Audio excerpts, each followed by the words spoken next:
Hello, welcome to my channel. My name's Sarah, the Stoky Potter. Today I've got a glaze reveal for you. This is actually take 2 for me. I did actually record the kiln opening last night, sat down to edit it, and it was just, in my opinion, just not good enough for me to actually share it as it was. I tried to edit it because I've got lots of pauses and really distracted because I've had lots of life stuff going on this week. So I decided to just refilm it instead. So yeah, this is take 2. So I'm going to get straight in, and I did some spoon rests, and I decided to use the spoon rests to test some glazes on. And the first one I've got are 2 new glazes to me. I've not used these before. So these are both Mako glazes. So we've got black walnut to there, and then we've got birch overlapping. So 3 coats of each. As I said, they are new glazes to me, so I've not used these before. When I first got it out of the kiln last night, I was a bit like, I really don't know if I like either of them. I'm not 100% sure that I like this. I expected it to be, I don't know, a bit more fluid maybe. It's a bit flat, so maybe what it needs, I'll do some research, or if you can give me any suggestions, is there something that I can kind of, in future, I'm not going to refire this, but in future put over that joint to kind of give it some oomph, because it's just a bit flat. But it's quite neutral, I thought. So that's one of my spoon rests. So I've actually got 4. I've got 5, but I couldn't fit one in, so I've got 4 in this firing. This next one is a Flux Blossom Amico as a base coat, 1 coat. And then I have Papaya, so Spectrum Papaya, which is a new to me glaze. First time I've used it. That's 2 coats, full coverage. And then I've put 4 coats of micro pearl over the top, and I took the micro pearl literally to the edge of the rim. So that's kind of how much it's ran, and it's ran beautifully. It's a lovely colour, isn't it, papaya? I'm definitely looking forward to experimenting with it. It's got that real combination of kind of oranges and pinks, and obviously I love pink, so if I can get some pinks out of it, then that'll be lovely. And then the next one is Stoned Denim, again, new to me glaze, and Peacock. So Stoned Denim, Peacock, and then we have Honey Flux Where They Meet. Again, bit disappointed. But again, I'm liking this pink that's coming through from the Honey Flux. I think on reflection, I probably needed maybe 4 coats of the Peacock. And I was quite surprised by the Stone Denim because it's a lot more bluey green than I thought. I like it though. So there we go. And my last spoon rest are 2 new glazes to me again. So these were all purchased at the Pot Clays open day a few weeks ago. So Sandstone, Mako, and Shipwreck. All 3 coats where they join Honey Flux.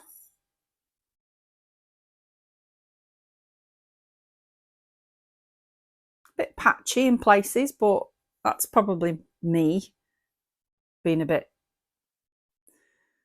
perhaps maybe not adding enough glaze because I was worried that it was going to run off. But yeah, I like that. Okay, and what am I going to show you first? So in my previous kiln opening, I did a commission for somebody, and they wanted a mug with the phrase favourite human on it. And unfortunately it came out the kiln and it had ran terribly. So I actually did 2 at the time. And when I was loading them in for bisque fire, I actually chipped the rim of this one, but it's actually come out really lovely. So I decided to, what in hindsight, what I should have done, I should have glazed them both the same, but I didn't because I'd got this divot in the rim there, can you see, where I'd chipped it. So other than that, it was a perfectly useful, a mug that could be used. So I didn't want to just waste the mug because I'll sell it as a second. But on reflection, I perhaps, if I'd have done it with the glaze that ran on the previous one, but then again, yeah, maybe the same thing would have happened. I don't know. But this is olive float, by the way, 3 coats. It's gorgeous. I have water tested all of these and they are all lovely and fine. Thank you, thank you, thank you, thank you.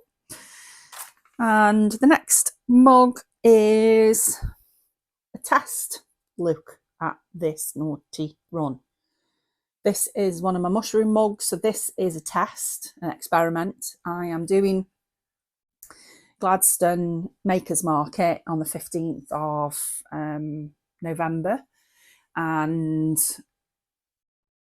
I'm really looking forward to it. And I'm making a collection of animal mugs and some themed mugs, and this is one of them.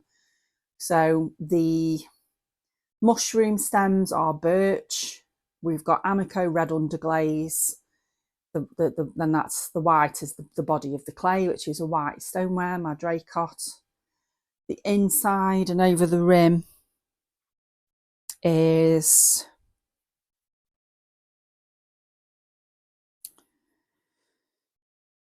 Midnight Run. I do apologise. It would help if I put my glasses back on, wouldn't it? There we go. I can see. I just these blinking reflections in my glasses. So, and then I put a clear glaze all the way down, just over the whole thing. But yeah, look at that. So disappointed. Really disappointed. It'd be perfect if it didn't have that. It's such a gorgeous glaze as well. Just on its own, nothing else. And a little mushroom. So yeah, nice experiment. Definitely going to make them again. I'll just need to be a bit more mindful. Maybe put 2 coats on the outside rather than 3. I'd like to introduce you to my frog mug. So I made one of these a while ago, and I definitely am planning on making more. So I had intended on putting some little feet on him, but I forgot. And then when I remembered, it was too late because I put the mouth too far down. So he hasn't got any feet, but I'm really happy with him. And again, this is kind of really a test to check out the glaze combination, and also just to kind of experiment with making the face again. Does it look like a frog is probably my most important question. If it doesn't, I need to know, because I think it does, but I put it on our WhatsApp group. Does this look like a frog? And everybody said, yeah, it does, but see what you guys think. So the glaze is 2 glazes. So it is Muddy Waters times 2 and Cenote times 1. And I really like the effect of the Cenote over the top of the Muddy Waters, because it's kind of giving me that mottled effect like a frog that I was after. And check out the inside.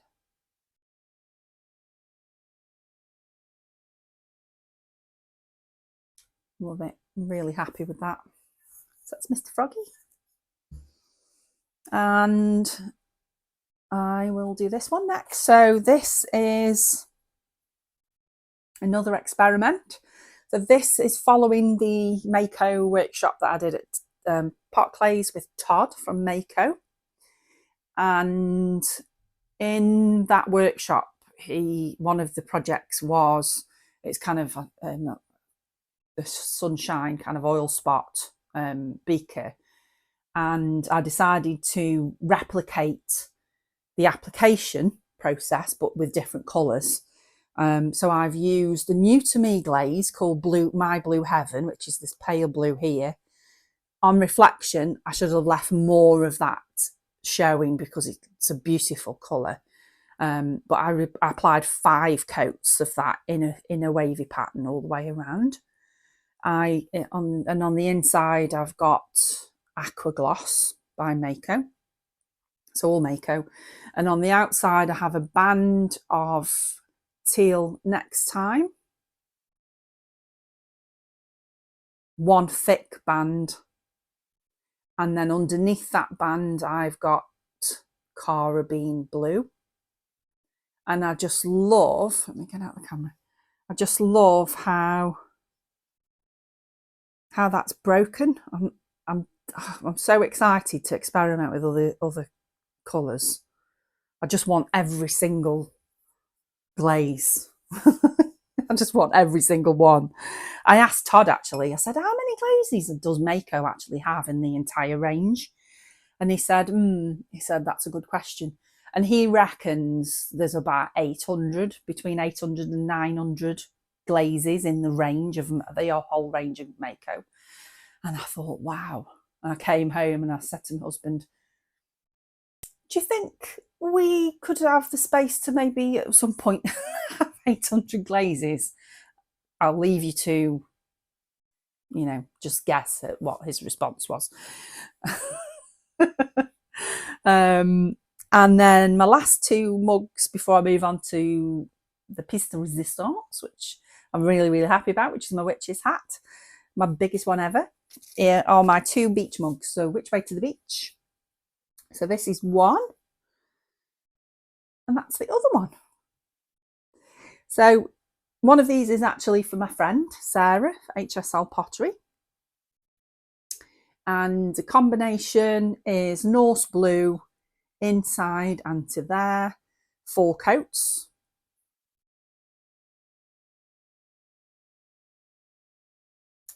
And look at that. And then I've got Winterwood to there, 3 coats.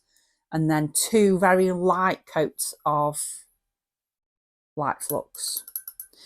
And I'm going to try and use snow next time, because I'm not sure I'm a massive fan of these drips.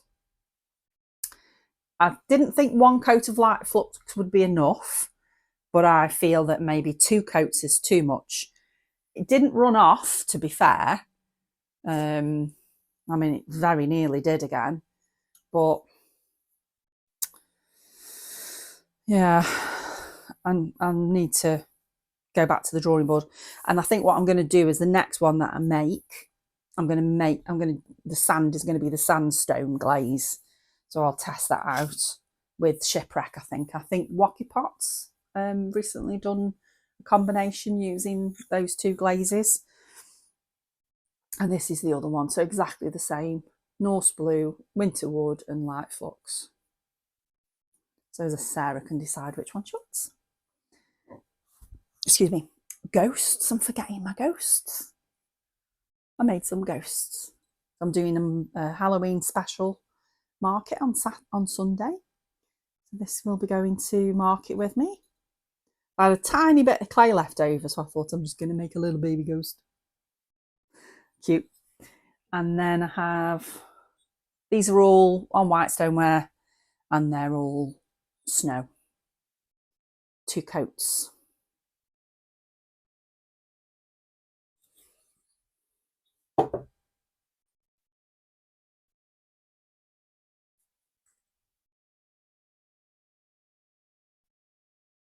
And 2 more.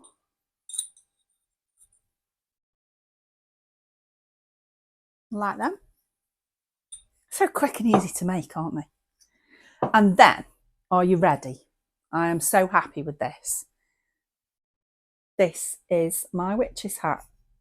I'm really, really pleased with how it's come out. And I'll have to hold it here because so you can see the size of it. But so they're all so Mako tuxedo for the hat, and everything else is then Amico velvet underglazes. So we've got orange and black, and then Mako stoneware clear over the top on the, what do you call these, tombstone, my skull. And then we've got spider and the spider's web, and the belt and the belt buckle. So green underglaze, yellow underglaze, and then clear glaze over the top. No cracking, and really happy with that. And for those of you that probably watched or may have watched my last video where I talked about the clay test, because I wasn't sure if it was stoneware or earthenware, this is actually made out of one of the clays that I thought might be earthenware, but on reflection I think it's probably, well, it must be, because I've taken this to stoneware temperatures with stoneware glazes on, and it's fine. No bubbling, no melting, no nothing. The earthenware clay top temperature is 1160 degrees. I'm not quite sure what that is in other money. I'll put it up on the screen. What is it? Degrees Fahrenheit? So I don't know. But that's another video, isn't it? Testing the clay. But I'm really happy with how this turned out. So this will be going to market. Just now need to decide what price to put on it, which is for those of us, those of you that watch, that subscribe, that do sell your own work. It's really hard. It's the hardest bit actually for me. But I'm so happy with it. When I opened the kiln and saw it in one piece without any cracking, I was really pleased. So let's see if it goes off to our forever home on Sunday. So that's it. Real quick one today. Thank you so much to all of you who are new to my channel, who've recently joined me on my crazy journey with clay and glaze. I appreciate every single one of you, and I got a really busy November, so I've got lots and lots of things that I want to make. Hopefully I've got the time to make them all, dry them all, bisque them all, glaze them all, fire them all. So there's going to be a lot of videos on the run up to Christmas, as I'm sure for most of us that do have channels and that, you know, make and sell their pottery. There's going to be a lot of videos on the run up to Christmas, so it'd be wonderful if you could join me, and I will see you all and the next time, and wherever you are in the world, I hope you're all having a fabulous day. So I'll see you soon. Bye.